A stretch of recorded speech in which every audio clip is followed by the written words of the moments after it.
Dinom sa ta kay mag-pray sa ta ha.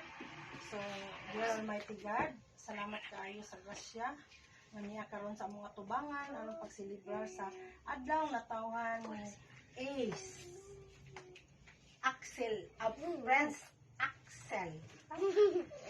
Ika 4 years, Lord, sa iyang adlaw nga natawan, upat ka tuig sa dinhi sa kalibutan, Lord. Hinauton ta, Lord, nga kini ang iyang pagkabata karon, imo siyang pagagabayan kanunay, pagkaprotektahan uban sa iyang mga ginikanan, wala din karon ng Almighty God, nga imo siyang protektahan.